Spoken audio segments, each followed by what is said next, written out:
మేము స్త్రీ కంటే గొప్పనటువంటి అహంభావంతో జీవిస్తున్నారు. కానీ పద్ధతి కాదు. ఎప్పుడైతే జెండర్ ఈక్వాలిటీ వస్తుందో, ఎప్పుడైతే స్త్రీలు పురుషులు ఒకటే, ఇరువురు కూడా సమానమే, హక్కుల్లో కానీ, భాగస్వాములో కానీ, శక్తిలో కానీ, సమర్థతలో కానీ ఇరువురు సమానం ఎప్పుడైతే అనుకుంటారో ఆ రోజే సమాజంలో శాంతి, ఆ రోజే సమాజంలో సౌభాగ్యం, ఆ రోజే సమాజంలో సర్వోన్నత అభివృద్ధి అవుతుంది తప్ప ఎప్పుడైతే పురుషులు స్త్రీలని అనదొక్కాలని చూస్తారో వారు కోడి నాగులై తిరగబడతారు.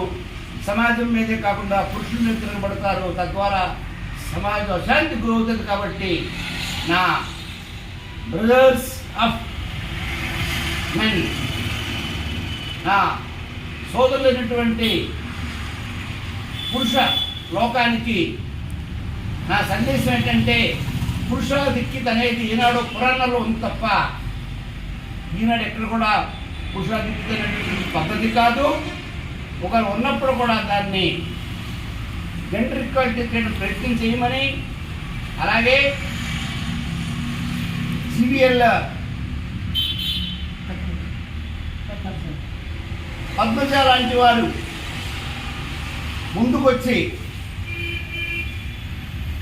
అలాగే తను ఐఎన్టీయూసీ ఉమెన్ సెల్ అధ్యక్షురాలుగా ఉంటూ ఇటు శ్రామిక వర్గానికి, ఇటు ధనిక వర్గానికి అందరూ కూడా సేవలు చేస్తూ తను ఇంకా మున్ముందు మహిళల యొక్క ఔన్నత్యం కోసం పాటుపడతారని వారిని ఈ శుభదినాన్న నేను కోరుకుంటూ,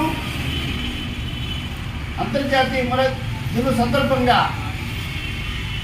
యావత్ ప్రపంచ మహిళలందరికీ కూడా జేజేలు చెబుతూ వారికి శుభాకాంక్షలు తెలియజేస్తూ నేను మరొకసారి I wish the international women day a grand success, and also I wish the all women should build themselves and become the greatest power, ఒక మహాశక్తిగా, ఇంకా మౌన శక్తిగా ప్రపంచాన్ని ప్రభావితం చేయాలని కోరుకుంటున్నాను. జై హింద్.